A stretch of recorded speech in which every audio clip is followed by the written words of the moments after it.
आज यहाँ पर जो है आपके ऑफिस की ओपनिंग की गई और मुस्लिम लीग के फरहान जो है आपके साथ दिखाई दे रही, तो क्या कहेंगे इस बारे में?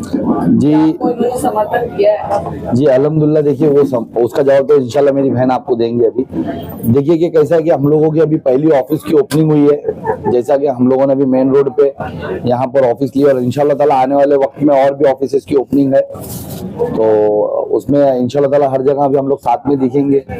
अब समर्थन के बारे में तो बहन बोलेंगी, लेकिन मैं आपको बताते चलूं कि मेरी बहन ने बहुत बड़ी कुर्बानी दी है। इन्हें भी कैंडिडेटशिप दी गई थी इनकी पार्टी की तरफ से, लेकिन इन्होंने वो मना कर दिया, कैंसिल कर दिया कि इस वजह से कि सिर्फ यहाँ पर मुस्लिम वोटों का बंटवारा ना हो, यहाँ पर हमारे शहर के वोटों का बंटवारा ना हो। और अगर हम लोग आज यहाँ से अपने अपने लोकल आमदार को जीता सकते हैं, एक लोकल आमदार हम यहाँ ला सकते हैं, तो इस वजह से मेरी बहन मेरे साथ हर जगह है अभी इंशाल्लाह ताला, और हम लोग यानी मिल करके इसको प्रचार को आगे करेंगे। जी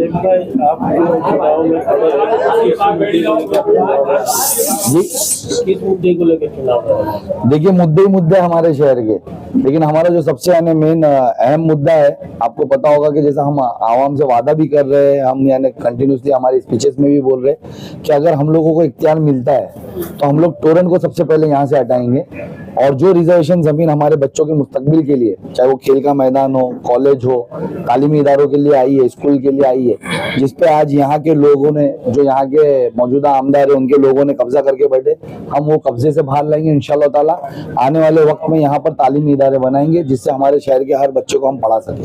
साहिब भाई, चुनावी वादे तो बहुत होते हैं, लेकिन जीतने के बाद अक्सर आमदार या खासदार जो भी होते हैं अपने वादों को पूरा करने में असमर्थ रहते हैं, तो किस तरह से आप उम्र की आवाम को जो है अपनी तरफ खींचने की कोशिश करेंगे? देखिए आपने देखा होगा माजी में भी हम लोगों ने, ये हमारे लिए कोई चुनावी वादा नहीं है कि टोरेंट हम हटाएंगे और हम टोरेंट बोलेंगे। आपने देखा होगा टोरेंट के लिए किस तरीके से हम लोगों ने बीच में भी पिछले साल भी 10 दिन हम लोग भूख हड़ताल पे रहे। 2019 में भी हमने इसका विरोध किया। जब टोरेंट ने इस शहर में जुल्म बनाने की कोशिश की तो हमने हमारे तौर पे, चाहे मैं हूँ मेरे तौर पे हमने फाइट की, हमारी बहन है उनने अपने तौर पे फाइट की, तो हम लोग जेन्युइनली टोरेंट को इस शहर से हटाना चाहते हैं। हम इलेक्शन पीरियड में नहीं बोल रहे। आज देखिए कि 2 जन और है इसको टोरेंट को हटाने की बात कर रहे। सोचने वाली बात है कि यहाँ के विधायक का तो मैंने स्टेटमेंट सुना कि अगर तो वो इख्तियार में आ जाते और उनकी सरकार आ जाती है तो सबके मीटर चेंज करवा देगी, और एक ने तो यानी सरकार में आज है ही साल भर से, और वो स्टेटमेंट दे रहे कि मैं टोरेंट को मुझे जिताओ तो बैठाऊं, तो जब सरकार में रहकर तुमने साल भर में नहीं हटाया तो अब तुम क्या हिसाब से बोल रहे हो? और तुम किस तरीके से, यानी हमारे यहाँ के जो मौजूदा जो अभी माजी के जो विधायक है जो यहाँ पर अभी कैंपेनिंग में बोल रहे, तो वो कई मुंह से बोल सकते कि मेरे को अगर आप जिताओगे तो मैं मीटर चेंज करूंगा। यानी आज भी आप कमीशन बंद नहीं कराओगे, सिर्फ मीटर चेंज कराओगे। अरे आपकी जरूरत ही नहीं ना आपके वादों की। इंशाल्लाह ताला हम यहाँ से टोरेंट को हटाएंगे। भारत कब्रिस्तान के मुद्दे को लेकर बैठे थे, पर आज जो है एक प्रेस कॉन्फ्रेंस में जो है कब्रिस्तान का है द्वारा बताया गया, उसमें शमशान भूमि आपको बता दी गई कि हो चुका है। तो अब आपका कब्रिस्तान का मुद्दा इस इलेक्शन में रहेगा या नहीं रहेगा? देखिए बहन, ये जब मैं वहां पर भी बैठा था ना, तो वहां पर भी अधिकारियों ने मेरे सामने 7/12 लेकर आए थे कब्रिस्तान का। आप मेरे साथ कोर्ट चलिए, कोर्ट के अंदर देखिए कि कितने 7/12 वाले केसेस वहां पर पेंडिंग पड़े हुए। 7/12 पे होने से क्या होता है, हम क्या कह रहे हैं कि आप इतना लीगल बता ही रहे हो ना, तो टीएमसी कमिश्नर का 4 लाइन का लेटर लिखा के ले लो कि ये कब्रिस्तान लीगल है। वो क्यों नहीं बता पा रहे? आप सब प्रोसीजर्स के पेपर क्यों बता रहे कि 7/12 पे चढ़ा, फिर अधिकारियों ने उसको जगह को कब्जे में ली, फिर हमने इसको ताबे में लिया, और ये सब गोलमोल क्यों कर रहे? ये सब पेपर तो मेरे पास भी अधिकारी लेकर आए थे, मैंने उनके मुंह पे नकार दिया था। वो सरकारी ऑफिसर थे, मुझ पे केस बनाते अगर मैं गलत था तो, या पुलिस वालों को आगे करके उठाते, लेकिन नहीं उठा पाए क्योंकि उनको भी मालूम है रियलिटी। 7/12 पे चढ़ाने से कुछ नहीं होता। 7/12 पे तो कितनों के लिटिगेशन पड़े आज भी कि 7/12 पे उनका नाम है या उनकी जगह है, लेकिन वो कब्जे में। अभी जो 7/12 पे कब्रिस्तान का बता रहे, वो 7/12 पे कभी किसी और का नाम था ना, तो नाम हटा नहीं, उसका फेरफार हुआ नहीं। 7/12 पे कल फेरफार फिर हो जाएगा। तो ये गुमराह कर रही महसूस होती है जब कब हॉकर्स के ऊपर बात होती है। तो आप सोचिए उनकी क्या गलती है। यहाँ पर एक शहर बसाया गया और वो शहर की आबादी डे बाय डे बढ़ाई गई इलीगल कंस्ट्रक्शन करके। आज यहाँ पर लोग रोजगार के लिए रोड पे अगर धंधा लगा रहे, आपने उनको शहर बसाने के लिए जो आपका काम था, यहाँ के विधायक का काम था 15 सालों में, एक हॉकर जोन नहीं दिया। तो आज अपनी नाकामियों का ठेकरा आप उन पे कैसा फोड़ सकते हो कि हॉकर 2 मिनट में हॉकर की गलती है।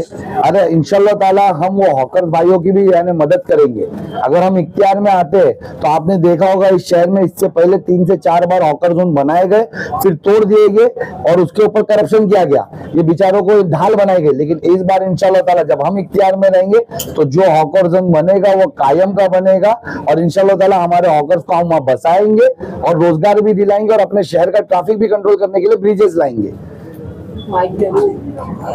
कर चुकी हैं और लीडर रही हैं और आपने मुमरा के बहुत से भ्रष्टाचार जो है अकेले भी खोला है और आप मुस्लिम लीग से एक अच्छी कैंडिडेट बन करके खड़ी हो सकती थी, लेकिन आखिर क्या वजह थी जो आपने सैफ पठान का दामन पकड़ा, सैफ पठान का हाथ पकड़ा, बाकी किसी पार्टियों का साथ क्यों नहीं किया? अस्सलाम वालेकुम, फरहद शेख मैं और इंडियन यूनियन मुस्लिम लीग पार्टी से आज आप सभी के सामने, क्योंकि ये बहुत अवेटेड लोगों का बहुत ये था कि कब मुस्लिम लीग से कोई स्टेटमेंट या उनका क्या स्टैंड है वो आए। काफी समय से लोग जो है वो इस चीज के लिए रुके हुए थे और काफी लोगों ने शायद ये भी कहा था कि आपको भी लड़ना चाहिए, लेकिन हम ये नहीं भूल सकते कि हम हमेशा खड़े हुए हैं तो शहर के लिए खड़े हुए हैं, हम हमेशा यहाँ पर खड़े हुए हैं तो अपनी कौम के लिए खड़े हुए हैं। आज देश भर में जो हालात चल रहे हैं तो उस चीज को तो हम नकार नहीं सकते। तो आज उनको सपोर्ट करने वाले, आज जब वो एक साथ खड़े और 15 साल से जो लोगों को, शहर को गुमराह करने वाले लोग, जो लोगों को, यहाँ के लोगों को जो फैसिलिटीज नहीं मिली और जो मिलनी चाहिए वो चीजें नहीं हुई, तो उन लोगों का साथ हम कैसे दे दें? आज अगर लोगों ने मुझे मुमरा की बेटी कहा है तो मुमरा की बेटी का फर्स्ट मुमरा के लोगों के लिए पहले बनता है। आज अगर ये मेरा बड़ा भाई अगर ये काम कर रहा है और ये मेरे और इनके काम हमेशा शहर के लिए रहे हैं। आपने अगर देखा होगा तो इससे पहले जो हमने पूरी कोशिश की, मैंने कहा था टोरेंट के लिए अगर जो खड़ा रहेगा मैं उसके साथ हमेशा खड़ी हूं कि मैंने मेरे भाई का साथ दिया। मैंने भाई का साथ इसीलिए दिया क्योंकि हर कोई ये जो है ना अपनी एक ये कोशिश में लगा था। लोगों ने ये बताने की कोशिश की कि भाई सिर्फ जो है वो ये 2 पार्टियां, तो मेहरबानी करे ये जो थाना के इंपोर्टेड कैंडिडेट्स है ना, इनका तो अब हमको बाइकआउट करना है। और अब जो है वो लाजमी बनता है कि आपके मुमरा शहर के बच्चे आपके सामने आपके शहर की खिदमत के लिए एक साथ एक प्लेटफॉर्म पे साथ में खड़े हुए हैं।